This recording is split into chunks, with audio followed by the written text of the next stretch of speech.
नमस्कार. मी सुरेश कुलकर्णी. काव्य प्रकारामध्ये श्लोक, अभंगवाणी, ओवी, आर्या असे प्रकार आपण बघतो. यासंबंधी ज्या काही काव्यपंक्ती आहेत त्या आपल्याला अवगत आहेतच. सुश्लोक वामनाचा, अभंगवाणी प्रसिद्ध तुकयाची, ओवी ज्ञानेशाची, तसेच आर्या मयूरपंतांची. हे वरील 4 प्रसिद्ध काव्य प्रकारांपैकी मोरोपंत आणि त्यांच्या आर्या या वृत्तप्रकारामध्ये समाज प्रबोधनाला किती स्थान आहे आणि तेही कीर्तन या माध्यमातून, याचा आपण थोडक्यात विचार करूया. प्रथम मोरोपंतांविषयी थोडंसं. सुमारे 70 वर्षापूर्वी श्री प्र. न. जोशी यांनी प्रकाशित केलेल्या दिनविशेष, भारतीय इतिहासाचं तिथिवार दर्शन या ग्रंथात आर्या पोरकी झाली या मथळ्याखाली मोरोपंतांच्या निधनाबद्दल, जे शके 1716 चैत्र शुद्ध पौर्णिमा, त्याबद्दल ते उल्लेख करताना पेशवाईच्या अखेरचे मराठीचे महाकवी मोरोपंत पराडकर असे म्हटले आहे. मराठेशाहीत कोकणातून देशावर जी घराणी आलीत त्यात पंतांचं घराणंही पन्हाळ्यावर येऊन दाखल झालं. त्यानंतर आपल्या वडिलांच्या बरोबर पंत बारामतीस गेले. बाबूजी नाईक यांच्या वाड्यात पुराण सांगता सांगता मोरोपंत काव्यरचना करू लागले आणि थोड्याच अवधीत एक अलौकिक कवी म्हणून त्यांची ख्याती झाली. मोरोपंती भारत व रामायणे प्रसिद्ध असून भागवती प्रकरणावरील त्यांची काव्ये सरसवटली आहेत. पानपतच्या लढाईपासून खर्ड्याच्या लढाईपर्यंतच्या काळात पुण्यातील व इतर प्रांतातील महाराष्ट्रीय वीर व मुत्सद्दी राजकारणाच्या खणखणातात दंग झालेत. असं असताना मोरोपंत बारामतीस ब्रह्मकमंडलू उर्फ कऱ्हा नदीच्या तीरी रामसन्निध एकांतात मराठी भाषेची सेवा करण्यात गुंग झाले होते. या काळात त्यांनी सुमारे 2.25 कविता केल्यात आणि मराठी भाषेचं वैभव हे अपार वाढवलं. सात्विक आणि सौम्य प्रकृतीचे पंत आपल्या उपासनेत उपास्य प्रित्यर्थ कविता रचण्यात गढून गेलेले असल्याने इतर उलाढालींकडे त्यांचे लक्ष नव्हते. चळवळ्या स्वभाव असता तर ही वाङ्मय सेवा झालीच नसते. केकावली हे त्यांचे अखेरचे गोड स्तोत्र. शके 1716च्या चैत्रातील रामनवमी झाल्यावर एकादशीस पंतांना ताप आला. द्वादशीस खूप वाढला. त्यांनी प्रांतप्रार्थना म्हणून 17 आर्यांचं शेवटचं हृदयद्रावक काव्य केलं. रामाला साद घालीत त्यांनी देह ठेवला. तो वरील तिथीस म्हणजे 15 एप्रिल 1794 साली. मोरोपंतांच्या निधनानंतर जवळजवळ 122 वर्षांचा कालावधी गेला. या काळामध्ये आर्यांचा विकास, वापर हा अभावानं झालेला दिसतो. श्लोक, अभंग किंवा ओवी यांच्या वाटेला आर्यांचं पोरकेपण आलं नाही. उलट जोमानं बहरल्या. पुढील संत वाङ्मयात श्लोक, अभंग, ओवी हे वाढीस लागली. त्यात अभिनवताही आली, नवनिर्मिती झाली. नाही म्हणाला कथाकार, प्रवचनकार, कीर्तनकार यांनी मोरोपंतांच्या आर्या जीवित ठेवल्या एवढंच म्हणता येईल. त्याचं श्रेय मोरोपंतांच्या अनुप्रास, यमकयुक्त, रंजक, आकर्षक रचनांनाच देता येईल.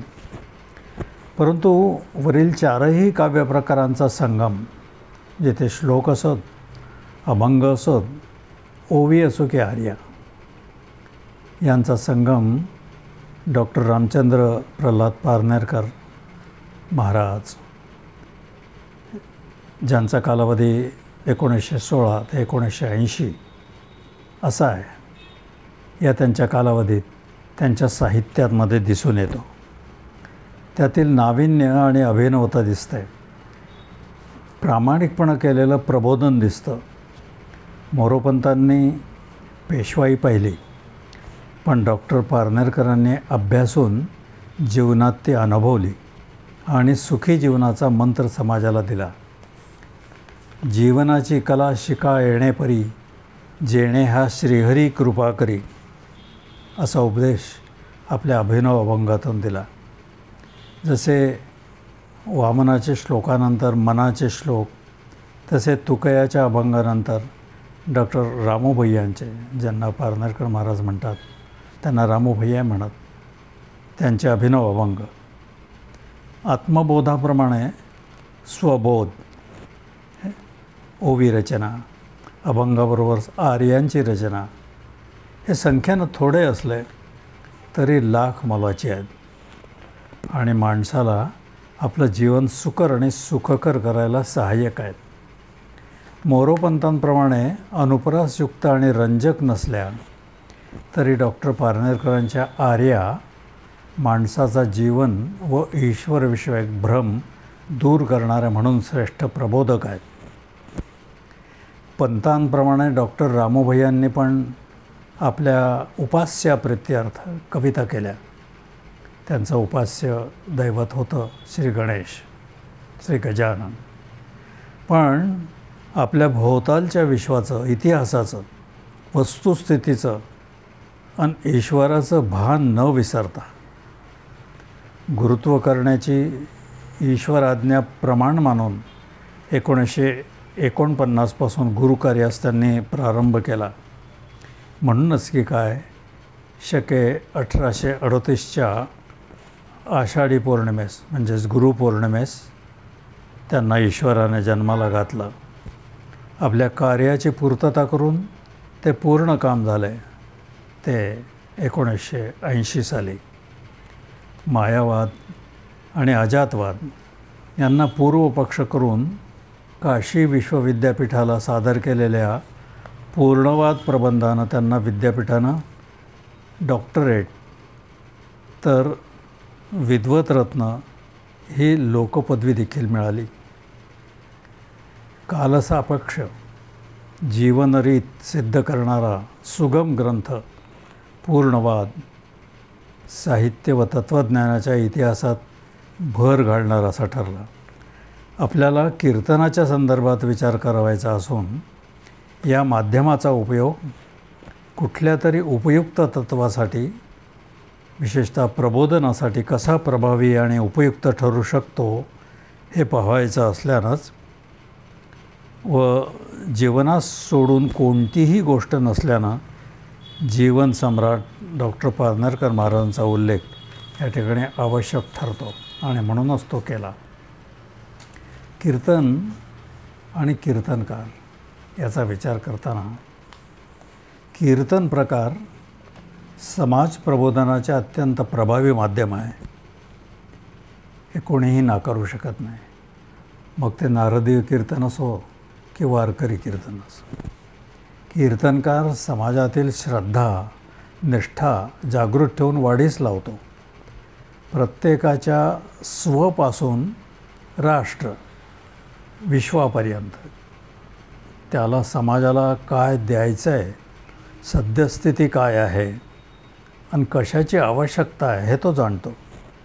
त्यासाठी त्याचा स्वतःचा, समाजाचा, राष्ट्राचा, राजकारणाचा, तत्त्वज्ञानाचा, इतिहासाचा, शास्त्रांचा सर्व अभ्यास अत्यंत आवश्यक ठरतो.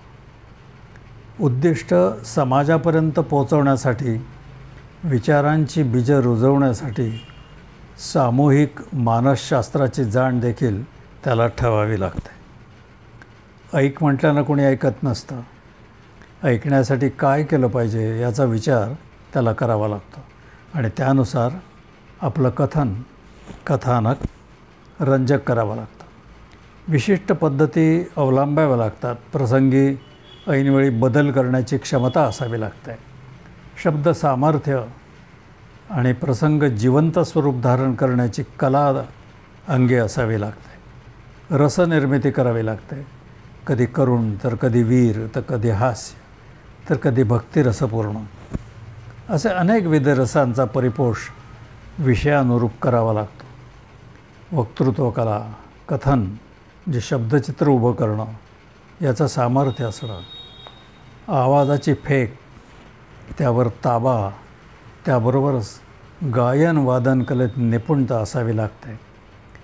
त्याबरोबर रंगून जाऊन नाट्य आविष्काराबरोबरच नृत्य आविष्काराची जाण असावी लागते. आणि ह्यासाठी परमेश्वराचे अधिष्ठान आवश्यक असतं. त्यालाच जे त्याचे असल्यामुळे सारं कर्म अर्पण करावं लागतं. तेव्हा कुठं स्वतःला समाधान लाभून ते कर्म श्रोत्यांसकट परमेश्वराप्रत पोहोचतं. आणि परमेश्वरही कबुली देतो की जेथे माझे भक्त गायन कीर्तनात दंग असतात तेथे मी हजर असतो. अशा गुणसंपन्न कीर्तनकाराच्या कीर्तनाला श्रोतेही मोठ्या संख्येनं खिळून बसतात. आणि खिळवून ठेवण्याचं सामर्थ्य कीर्तनकाराचं असतं. परंतु त्याला हे सामर्थ्य वाटत नाही. हे तो परमेश्वराला श्रेय देत असतो. यासाठी कृतज्ञताभाव जागृत असावा लागतो. वरील गुणांव्यतिरिक्त कीर्तनकाराला अधिक काही गुणांची गरज असते. जसे तबला, पेटी, टाळकरी आदी साथीदारांशी सहृदयतेचे व्यवहार ठेवणं, त्यांची दाद, इतरांचे सहकार्य मिळवण्याची कला, विनम्रता, मधुभाषणी, विनोदबुद्धी, मानवी स्वभाव, व्यवहारांचा अभ्यास, त्यासाठी सूक्ष्म निरीक्षण क्षमता इत्यादी इत्यादी या साऱ्या गुणांचा समावेश होतो. कीर्तन या संस्थेस समाजाश्रयाबरोबर राजाश्रयाची देखील गरज असते. फार क्वचितच राष्ट्रीय कीर्तनकारांना तो मान मिळतो. समाजातील अनिष्ट चालीरीती अंधश्रद्धा घालवून लावण्याचं काम कीर्तनकार करतो. परंतु राष्ट्रनिष्ठेबरोबर धर्मनिष्ठा, ईश्वरनिष्ठा, पूर्वजांवरील निष्ठा देखील अत्यंत दृढ करण्याचं काम, जागवण्याचं काम हा कीर्तनकार करीत असतो. ते आवश्यक असूनही या प्रबोधनाच्या माध्यमाकडे पाहिजे तेवढं लक्ष दिलं जात नाही किंवा त्याचे आकर्षण दिसत नाही. वरील प्रकारे वक्तृत्व, नाट्य, अभिनय, गायन, नृत्य आदी कला अवगत असणाऱ्या अधिकाधिक शिक्षकांनी या माध्यमाचा अवलंब करून सामाजिक कर्तव्य निभावलं पाहिजे असं मला वाटतं. त्यासाठी प्रशिक्षण देणाऱ्या संस्था देखील आज उपलब्ध आहेत. पण तिकडे किती जण वळतात? आर्थिक, पारमार्थिक बळ देणारं हे एक प्रबळ साधन आहे. लोकसंग्रहाचा आणि लोकमत तयार करण्याचा शिक्षण प्रकार आहे. लोकशिक्षणाबरोबरच लोकरंजनाचा आधार आहे. पूर्वीच्या काळी संत परंपरेत भगवत कीर्तन होत असत. पुराणकथांच्या आधारे भगवत भक्ती दृढ केली जाई. संत एकनाथ, संत तुकाराम महाराजांच्या सामाजिक प्रबोधनाचं, समर्थ रामदासांचे राष्ट्रभक्ती जागृतीचं किंवा संत गाडगे महाराजांचं समाज जागृतीचं उदाहरण आपल्यापुढं निश्चितच आहे. परंतु पुढे पुढे हे शास्त्रीयदृष्ट्या म्हणजे तंत्र व मंत्र म्हणून विकसित झालं. अनेक विषय अनेक प्रकारांनी मांडले गेले. अनेक प्रयोगही कीर्तन विषयात होऊ लागले. समाजाचा सहभाग वाढीस लावण्याचे प्रयत्न झाले. निरसता जाऊन रंजकता आली. चमत्कारांऐवजी शास्त्रीय दृष्टी देण्यात आली. गायनातील किंवा वादनातील जुगलबंदीप्रमाणे कीर्तनाची देखील जुगलबंदी सुरू झाली. हे सर्व झालं तरी कीर्तनाचा वापर अधिक झाला किंवा होतो श्लोकांचा, अभंगांचा, ओवींचा की आर्यांचा, बाकी कुठला झाला किंवा न झाला तरी आर्येशिवाय कीर्तन लुळच पडतं किंवा दिसतं असं मला वाटतं. मोरोपंतांच्या आर्यांच्या उपयोगापूर्वी तो होत असायचाच, पण अगदी कोणाची नसली तरी आर्येची चाल ही कीर्तनाला मात्र लागलेलीच दिसते. अगदी रामा रामा हरे रामा जरी कीर्तनकार गात असला तरी आर्यच्या चालीनं कीर्तनाला रंग भरतो. हे आर्यचं महत्त्व जाणून डॉक्टर पारनेकर महाराजांनी रचलेल्या आर्या त्या जरा बघूया. काही थोडीशीच उदाहरणं त्यातली देतो जी प्रभुदर्शनाची इच्छा करणाऱ्याला त्या म्हणतात. काय तुला प्रभू व्हावा, व्हावा की मोक्ष जो जनन मरण, नाशी जीवना त्रासे त्याला दिसती न हे हरी चरण. आहे त्या मिळालेल्या जीवनाला त्रासून कंटाळून का हरिचरण दिसू शकतात. आधी जीवन सुखानं जगण्याची कला शिक. तुला ईश्वरापेक्षाही जीवन महत्त्वाचं आहे, त्याचे तुझ्या वाचून काही अडत नाही. काय तुला प्रभू व्हावा, त्याच्या वाचून येतसे मरण, अथवा नडे तयाचे तू त्या ते बा उपासल्या वीण. तेव्हा तुला प्रभू कशासाठी हवा आहे हे आधी तू जाणून घे, अन्यथा तुझे सारे श्रम वाया जातील आणि क्षीणाला कारणीभूत ठरशील. तेव्हा तुला तो संसार नीट करू देत नाही म्हणून तुला तो हवा आहे का? संत तुकारामाचं उदाहरण डोळ्यासमोर तुझ्या आहे का ना, की देवदेव करून देवभक्तीनं तो तुला अनेक कसोट्यांमधून घालवील, धुळदाण करील, पण तुकारामांइतका तो निश्चल राहू शकतोस का? तेव्हा भक्ती सोपी नाही बाबा. तू प्रापंचिक आहेस, प्रामाणिक राहून तू उपासनाच कर. रोजचं भोजन आपल्याला साधं पचत नाही, त्यावरती चूर्ण घ्यावं लागतं. तेव्हा मिष्टान्न पक्वानाचं जड भोजन मिळावं ही अपेक्षा का करावी? त्यानं दिलेले जे गुण आहेत ते जतन न करता किंवा न वाढवता जे नाही त्याचं उगीच दुःख का करत बसावं? अरे जे ज्यानं दिलं आहे त्याबद्दल कधी तू कृतज्ञतापूर्वक भजन केलं आहेस का? त्याला आपल्या कृतीनं ऋणी करून ठेवलं आहेस का? आजपर्यंत मिळालेलं जीवन तू आनंद भोगलं नसताना मरण चुकवण्यासाठी त्याची आठवण कशासाठी करतो? ध्यानासाठी मन रमावं म्हणून तो तुला हवा असेल असं म्हणावं तर या जगातील उपलब्ध जे काही सौंदर्य आहे ते बघून आधी तुझं मन कधी तृप्त झालं आहे का?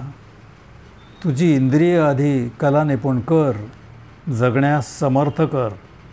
जीवनाचं जगण्याचं महत्त्व कळू दे, समर्थ हो, आत्मनिरीक्षण कर. म्हणजे तुझ्या उपासनेनं सहजपणे तुला प्रभुचरणांचा साक्षात्कार होईल. आजच्या काळात जीवनाच्या महत्त्वाचा विसर पडलेला आहे. तेव्हा जिजीविषय निर्माण करण्याच्या दृष्टीनं केलेलं हे प्रबोधन निरर्थक नव्हे. शेवटी ते म्हणतात, काय तुला प्रभू व्हावा, केले नाही उगाच मी कवन, यज्ञकुंडिनिष्ठेच्या अज्ञानाचे करीत हे हवन. समाजातील ईश्वरविषयक, जीवनविषयक अज्ञान घालवण्याच्या दृष्टीनं या आर्यांचा किती प्रभावी उपयोग होऊ शकतो हे कीर्तनकारच जाणू शकतो. आपापल्या काळात संतांनी व समाजसुधारकांनी अनेक प्रकारे प्रयत्न केलेत. आधुनिक काळात अजूनही मोक्षासाठी जगावायच्या कल्पनेला, प्राचीन संस्काराला तडा देत जगण्याचं पूर्ण समाधान हेच मोक्षासम हे सांगून भक्तीपेक्षा नियमित उपासनेनं प्रापंचिकाला परमेश्वराविषयी कृतज्ञताभाव व्यक्त करून प्राप्त जीवन सुखी समाधानी बनवून मरणाची भयापासून मुक्ती म्हणजे मरणभय निवृत्ती हीच मोक्षाची कल्पना समाजात रुजवण्याकरता ह्या आर्या किती जबर प्रभाव पाडू शकतात याची प्रचिती घेण्याची कीर्तनकारांना संधी आहे. काव्यशास्त्रार्थानं पंथांच्या आर्येत व या आर्यांमध्ये फरक असणं संभव आहे, पण प्रबोधनाच्या दृष्टीनं कालानुरूप आहेत हे निश्चित. आणि म्हणूनच मोरोपंथांच्या व डॉक्टर पारनेकरांच्या आर्या कीर्तनाच्या माध्यमासाठी एक अभ्यासाचा विषय ठरतो. वाचकांनी किंवा जिज्ञासूंनी निश्चितपणानं या आर्या वाचून त्याचा अभ्यास करावा ही विनंती. नमस्कार.